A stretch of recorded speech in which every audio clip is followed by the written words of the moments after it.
Hey guys, welcome to the Photoshop training channel. I have another very exciting video for you today. My name is Jesus Ramirez. You can find me at Twitter at JR from PTC. In this video, we'll be talking about Photoshop CC, that's Photoshop 14. I'll be showing you the most exciting features of this new version of Photoshop. Now, there's been a lot of controversy about Photoshop CC, especially because the application is only available as a monthly subscription.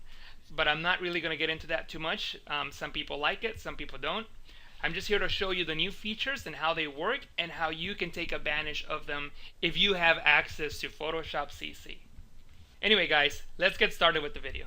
One of the most talked about features of Photoshop CC is the shake reduction filter. It's a filter that analyzes the trajectory of a camera shake and helps it restore sharpness to otherwise unusable images. So I have an image here that you can see has some shake blur that was captured while I took this image, and this is an image of a waterfall in Julia Pfeiffer Burns State Park in Big Sur, California. And it would be a better image if the camera hadn't shook when the picture was taken.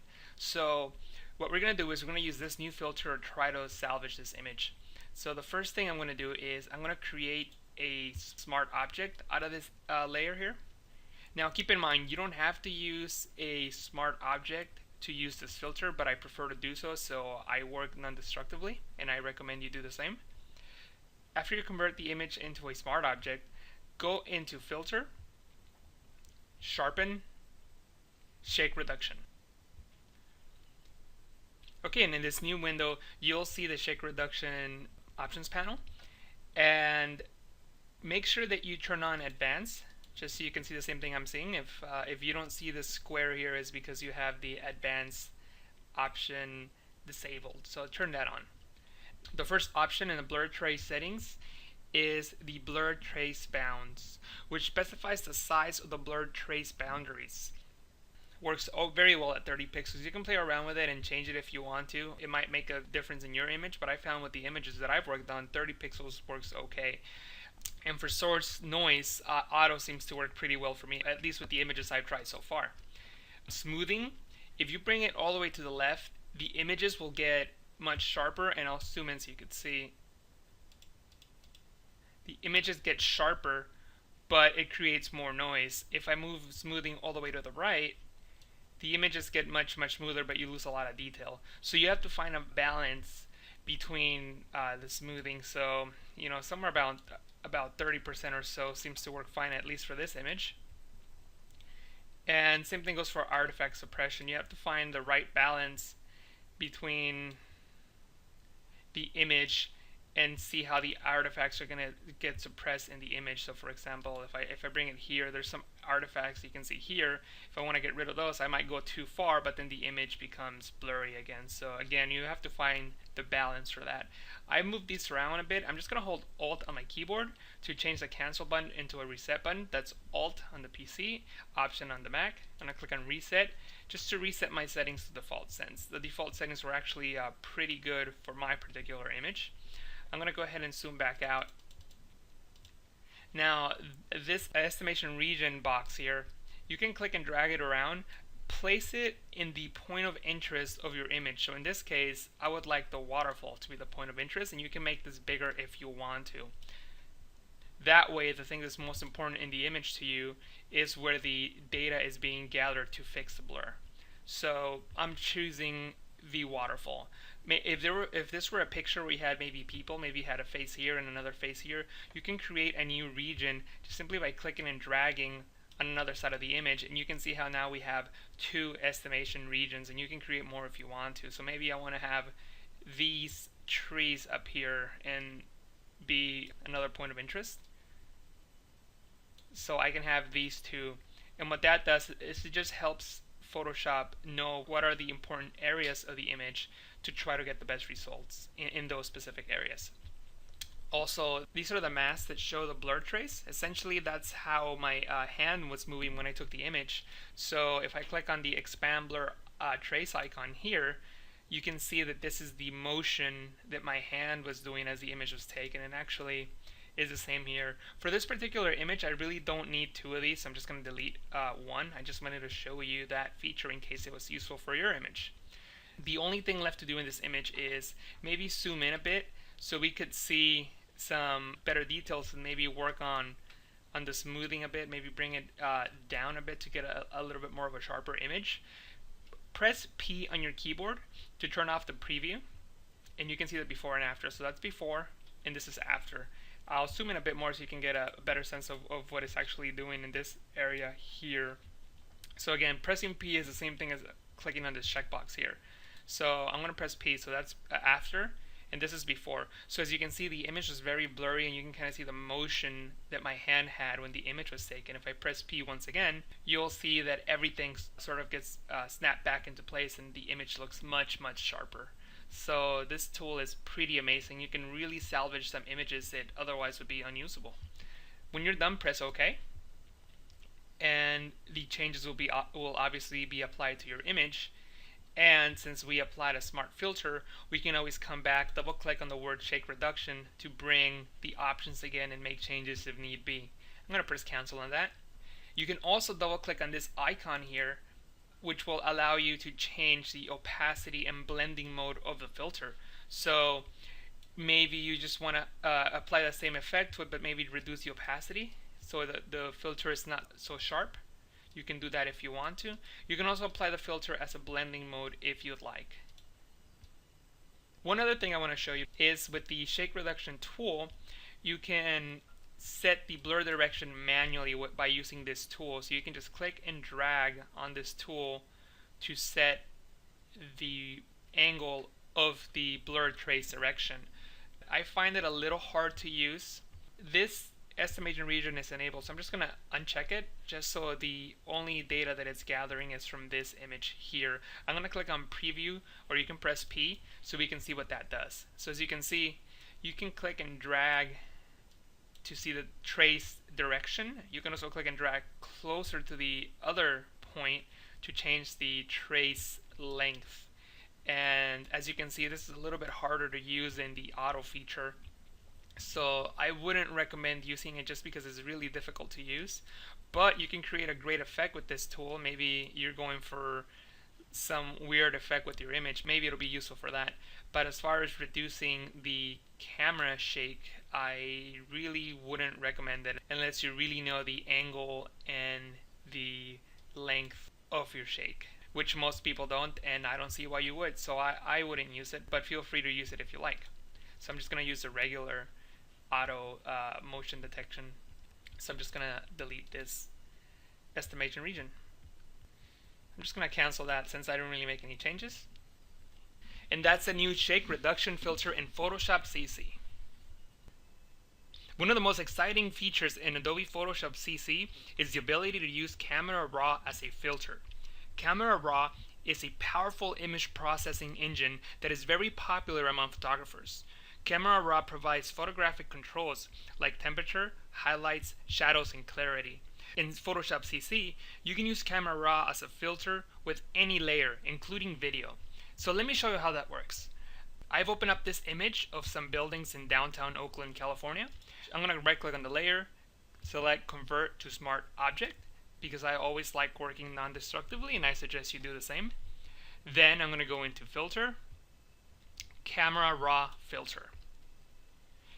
This is going to open up the Camera Raw filter, and if you've used Camera Raw before, this is going to look familiar. It looks pretty much identical. And as I've mentioned before, you can control the temperature of an image, so we can make it hotter, cooler, control the tint. You can do different photographic controls. I'm just going to hold Alt and click on Reset to just reset the image to the original settings here. And I'm going to show you one of my favorite features in Camera Raw, which is the lens correction, and specifically speaking, the upright filter. So when you open up lens correction, make sure that you're in the manual tab. When you open up, yours might have been set to color. Just click on manual. Then you can click on any of these presets to apply different perspective balances to the image here. So for example, you can apply a level balance, which sort of straightens the image. You can do this balance here, which is a vertical perspective correction, and this one here, which is a vertical, horizontal, and level correction. But I find that the auto balanced perspective correction works best in most cases. So click on auto. I'm going to press P on the keyboard, and that's the keyboard shortcut to enable and disable the preview checkbox there. So if I press P, this is before, and this is after. So as you can see, the image looks much better. It's much straighter than the original image. If you want to get further control, you can click and drag on these handles here and try to straighten the image a bit further. So maybe I want to make this line straighter. I can click and drag the controls here to straighten that line as much as possible. You could also rotate the image and scale it. So maybe I can bring that in so we don't have any blank areas here at the bottom, like so. So I'm going to click on the preview checkbox this time, and you can see the before, and you can see the after. So as you can see, the filter works really well. We're going to be talking about the radio filter in Adobe Camera Raw, and we're going to be using this image here. This is my wife, Michelle, and I took this picture of her in San Francisco, right outside of a restaurant called Cliff House. And what I'm going to do first is I'm going to right click on the layer, convert it to a smart object, go to filter, click on Camera Raw filter, and we're going to be using this new tool here, which is a radio filter. I'm going to go ahead and click on that, and I can click and drag and make an ellipse like so, and this tool always draws from the center, so keep that in mind. So I want to select her, and I can move it around like so. And by the way, just as a side note, if you click on this red dot in the middle, it'll just make an ellipse around the entire image. But anyway, so I'm gonna bring that back, select her, maybe something like this, and if you scroll down, you will see that the effect can either go outside the image or inside the image. And you can tell which way it's affecting the tool by looking at the line here. If you see the red dashed line, the effects are going to be applied inside the image. If you see a green dashed line, the effects are going to be applied outside the image. So we want to apply the effects inside the image for this tutorial. Now these are the settings that were in the last gradient filter that I used.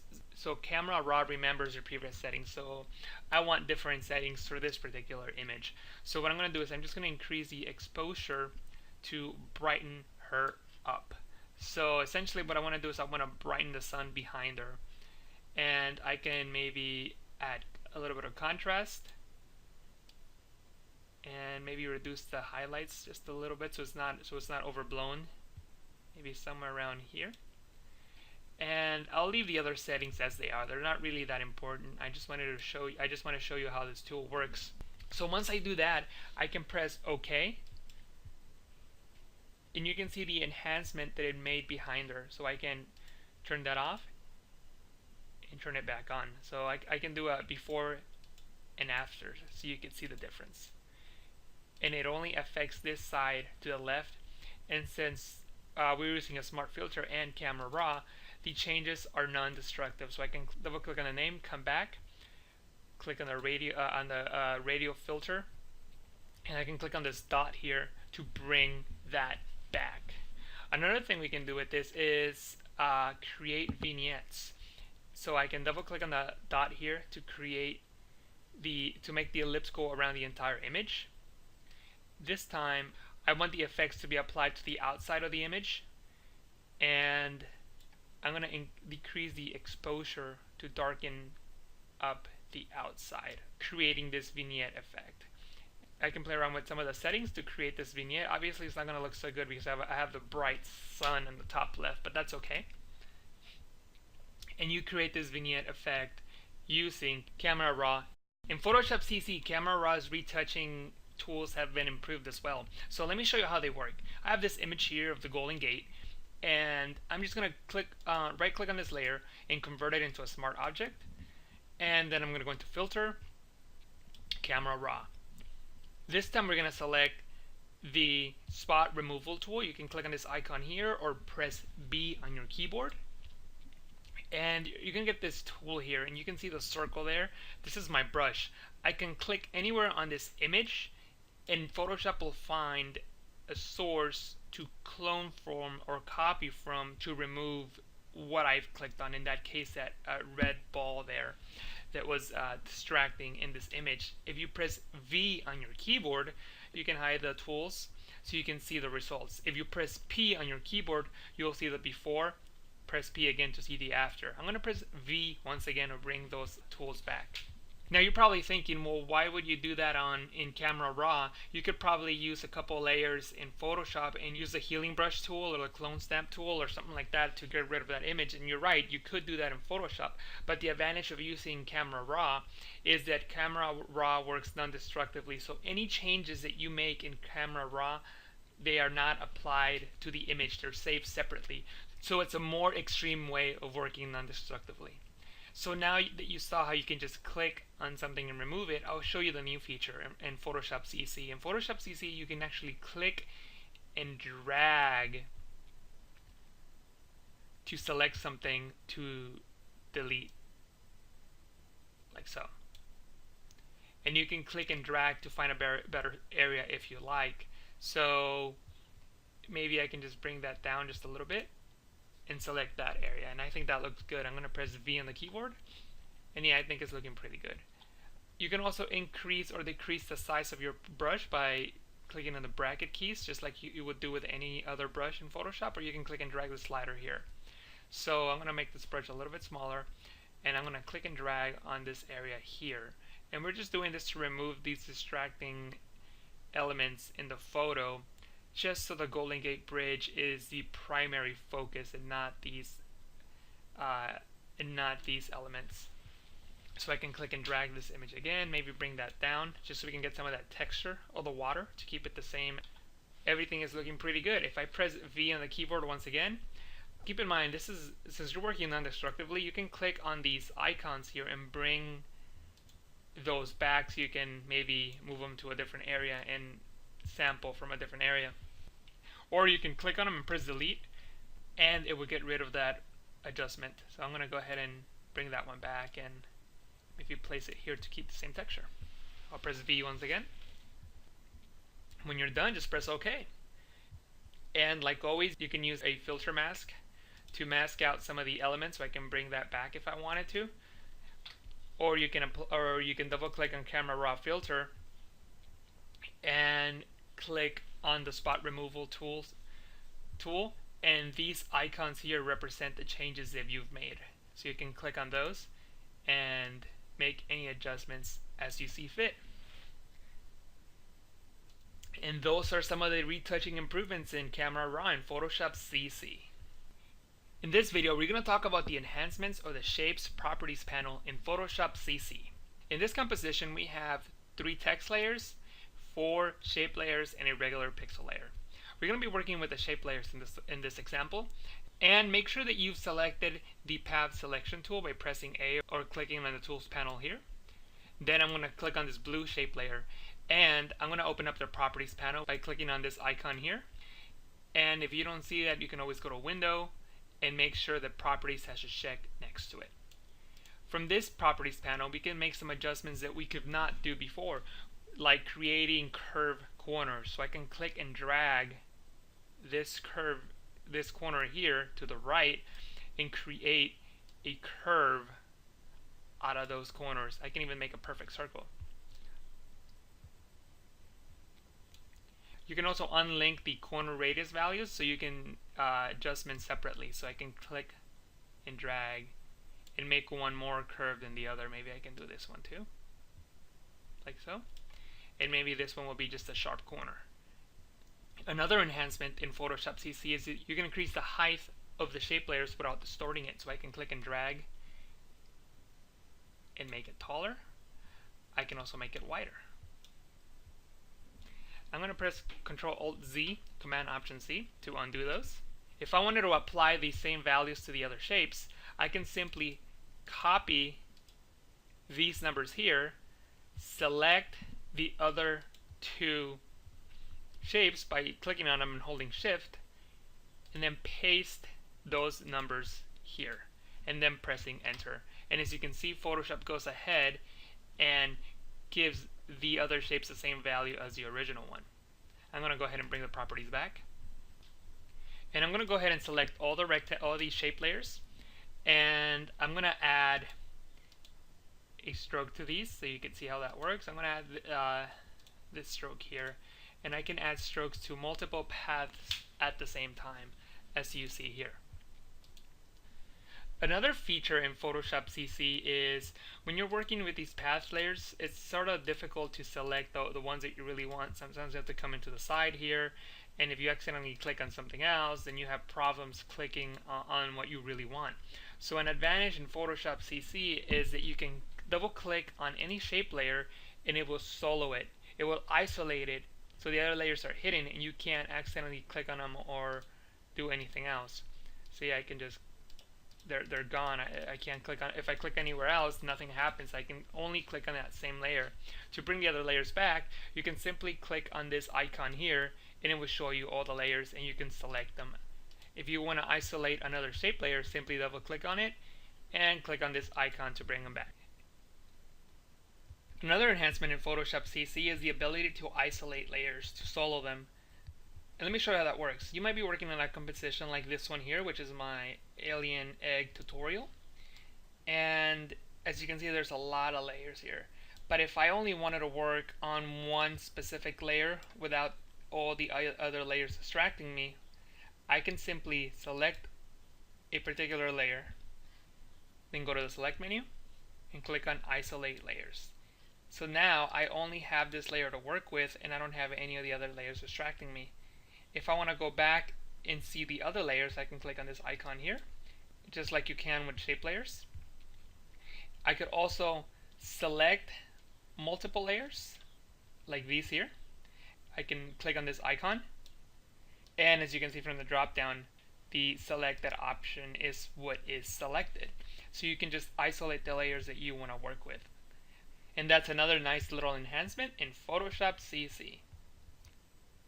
Another new feature in Photoshop CC is the intelligent upsampling, which helps maintain detail when you enlarge an image. So let me show you how that works. I have this image here, which is part of a mule I had this year for my birthday, and I have a duplicate of that image. They're exactly the same. For this first image, I'm going to increase the image size using the features available in previous versions of Photoshop. So I'm going to go into Image, Image Size, and I'm going to change this to 200%. So it increases the image to 200% of its current size. For resample, bicubic smoother, which is what was available in previous versions of Photoshop. Then I'm going to press OK. So now the image is 200% its original size. I'm just going to change that to fit to screen so we see the entire image. I'll do the same for this image, but in this case I'll use the new intelligent upsampling. So I'm going to go into Image, Image Size, and for resample I'm going to choose Preserve Details, and I can change the noise reduction if I want to, or bring it, or completely disable it. I'm just going to keep about 5%. And by the way, in this preview window you can zoom in and you can see what the changes do if you move the sliders around. And by the way, this changed back to 100%, which is why we can't see the changes. But if I zoom out a bit and make the changes here, you'll see what that does. There's a little bit of noise there. If I move it to the right, it smooths out the image, but you lose some detail. So you got to find a fine balance for that. And also, just as a side note, you can just go down the list and see which of these resample options are better for your image.